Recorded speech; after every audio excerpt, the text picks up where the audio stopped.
So, all right. So let's get into the legacy stuff. So there we go. So, the discussion this whole week has basically been, well, Steph Curry, he has to win does he have to win the finals MVP to complete the resume or whatever it is? And, because he didn't win it in 2015, even though he really should have, the idea. By the way, let me be clear on that. In 2015, he scored like 37 points in Game 5. At that point, the series was tied 2-2. Okay, right. And he averaged the most points out of anybody on his team. He was the most important offensive piece. Even when he wasn't scoring, the attention that he drew to himself when he was on the floor made their whole offense work. Okay? Right. So, and by the way, even at the time, some people were like, why are they giving it to Andre Iguodala? And as the years pass, I think more and more people have been like, yeah, that was a little ridiculous. Okay? But, again, it's an award based on voting. Okay? Right. And NBA awards that are based on voting are all based on narrative, and the narrative during that series became, well, everything changed when they put Iguodala on LeBron. And it's like LeBron still averaged 34 points. But anyway, I interrupted. Continue. Yeah, no, and listen, honestly, like if we're being honest, LeBron was the MVP of that series. Well, yeah. To me, I think that's I put a couple things in LeBron's argument for he's the best player ever. The 2015 finals, when his two other best players get injured and he's got to carry them, and they were up 2-1 in the series. And, that's one of the, I've talked about this before, but that's one of my favorite what ifs is, I think it was game 1 or game 2. One of them went to overtime. The Cleveland had a shot at the buzzer to win. If that shot goes in, then they never go to overtime. Kyrie Irving doesn't get hurt, and maybe they win that series.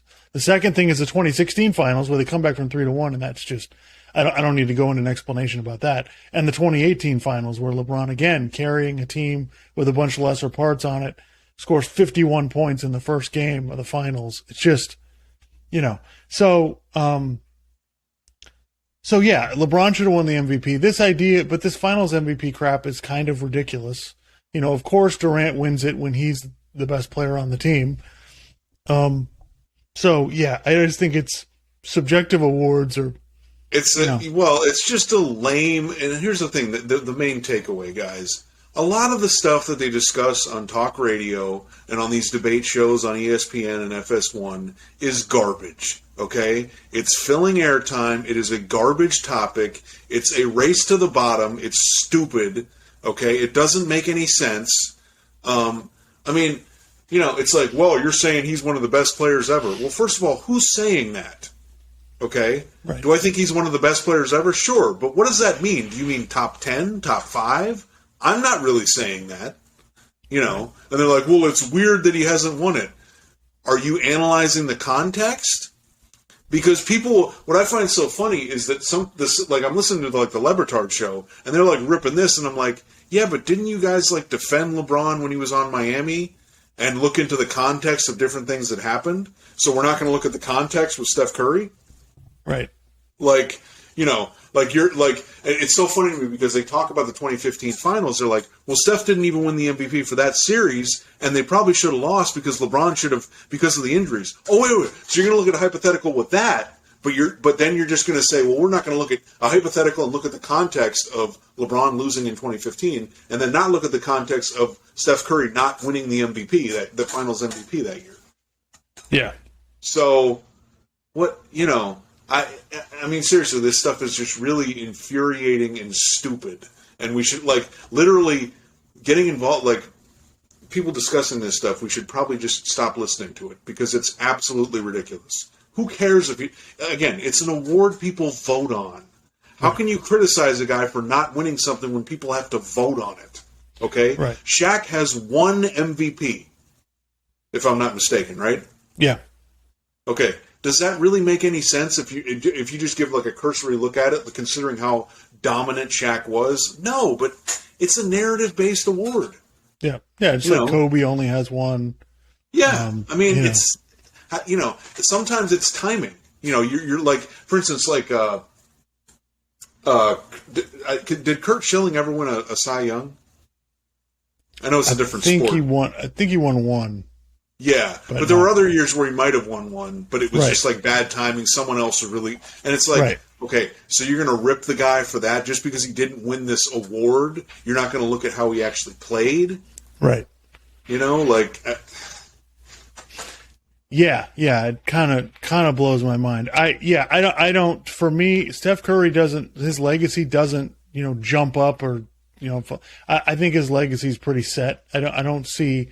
Okay, maybe he goes up a couple spots in people's rankings, which I don't know why we have to rank everything, but I don't think it changes much whether they win or whether they lose. It just kind of, I think what I don't like about the whole thing is Steph still paying for the 2016 finals where, he didn't play well at the end of the game and they lost in game 7. And, everybody's like, well, Steph wasn't very good in the finals. That's not true at all. Like, Steph is really good in the finals. Well, yeah, and then they're doing this whole thing. Steph hasn't been great overall in the finals, and that's complete bullshit. Right. Like, he's been to the finals 5. This is his 6th time. Yeah. He's been really good. Look at the numbers. He's been fantastic. Like, I don't understand it. They've won 3 titles. Like, he's been pretty darn good. I don't understand the ridiculous criticism. Whether you think he's in the top 10 or 15 or 5, wherever you have him ranked, doesn't really matter. It's just, this is ridiculous legacy stuff that has no bearing on anything. Yeah, like I said, people just don't listen to this crap because it's just so dumb. It's literally so stupid. I mean, it's like, guys, like, do you think Steph Curry's really good? Yeah, then he's really good. What are we? Right. It's like, oh, well, you got to win this and this. It's like no one gave a shit about this finals MVP thing, and now all of a sudden we're supposed to care about it. When Jordan played, no one cared. Yeah, well, and then the other thing, it's like, well, Steph lost in 2015, or Steph won in 2015. The only reason he won is because LeBron didn't have his guys. Okay, all right, fine. So then in 2016 he loses when LeBron does have his guys. So now that was what you already thought was going to happen. So now you're going to rip Steph Curry again? Like what? Right. Right. And it's not, and none of that has anything to do with Steph Curry. That's not his fault. It's not his fault that Draymond decided to get suspended. It's not his fault that Bogut got injured. It's not, most of that is just, and guys, we have to stop doing this thing where we go, well, this guy disappeared in the fourth quarter, or this guy disappeared in this one specific game. I mean, I remember in 2014, in game, I don't know if it was game 5 or game 4.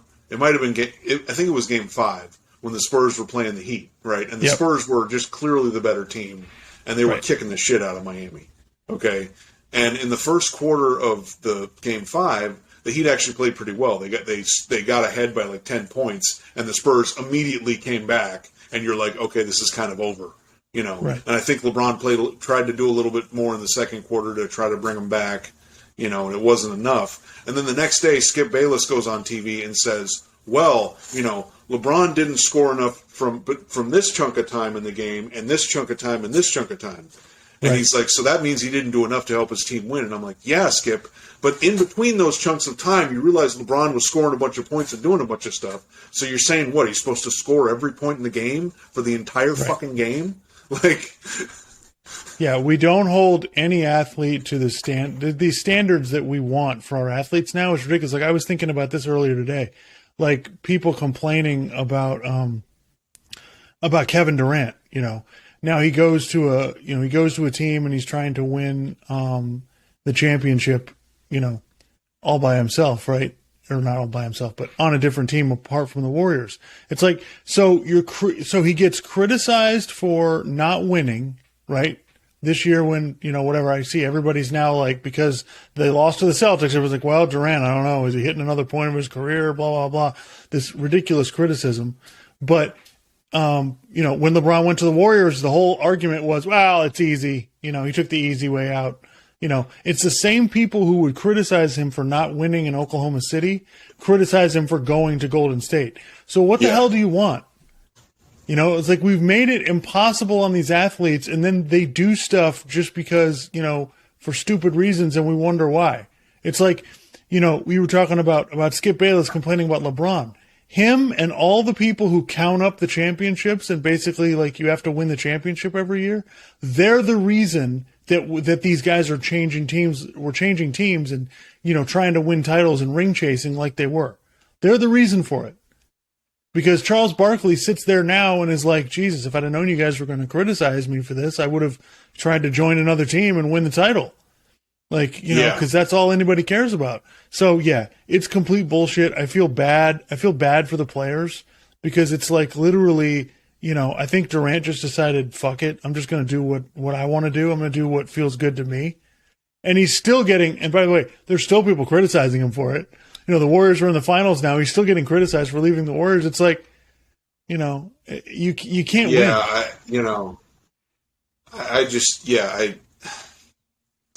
You know, guys, it's just that a lot of this, like I said before, a lot of this stuff is just to fill airtime. It is bullshit. Okay? It literally is. They're just filling up airtime. They're just spewing crap they're spewing crap into your eyes and into your ears. And just as fans listening to this, just be fucking smarter than that. Don't let these idiots influence your thinking. You know, if you're watching stuff and you're thinking, this guy's a great player, he's a great player. You don't have to sit there and rank like, well, who's better? What, you know, just, you know, and it's like, oh, well, what does this championship mean more than this one? And no. If you win the championship, you win the championship, okay? The 2019 NBA Finals were won by the Toronto Raptors. They got the trophy, they got the banner, okay? You can talk to me about, well, Kevin Durant was hurt and all this other stuff. It doesn't matter. They're the champs. Yeah, if we're going to do that, then nobody's won the championship legitimately anymore. We're just going to make, you know, we're just going to make stuff up. The other thing that another point I wanted to hit on this was I'm really tired of it was easy. I've had it with the guy wins the championship. Yeah, but it was so much easier, blah, blah, blah, blah. Yeah. It's not easy, period. I don't want to hear this guy won and it was easy, blah, blah, blah. I don't want to hear it. Were the Warriors clearly the better team in 2017 and they rolled through the playoffs? Okay, fine. You know, all right, you want to say that, yeah, you know what, they had a better team than everybody else just by a wide margin. That's fair. But, you know, don't complain to me that, you know, that, it was too easy. And, you know, Colin Cowherd was talking about this the other day that, you know, people have started, you know, disliking the Warriors because of people like the Warriors, and then they started disliking them because Durant joined them, and so everybody's complaining, it's too easy, blah blah blah. And it's like, well, they had one good year where everything went perfectly, and then after that, it was a struggle the entire time. Yeah, like I don't know what, like I'm not sure what everybody else was watching. The Warriors were struggling, you know, they took everything they had to win it in 2015. They had a hell of a year in 16. They lost. Okay, 17 was the easy one. Then 18, it was just everything was a battle. You know, you got Durant fighting with Draymond. They're struggling beating Houston, you know, and then 19, everybody's getting injured, so they had to fight through all this stuff. There's no championship that is easy. This shit is really, really hard. And by the way, I don't care what level you're at. It's hard. It's really difficult. It doesn't matter what level you're at, beginner, professional. It doesn't make any difference. This stuff's hard, and, you know, we should acknowledge that. Yeah.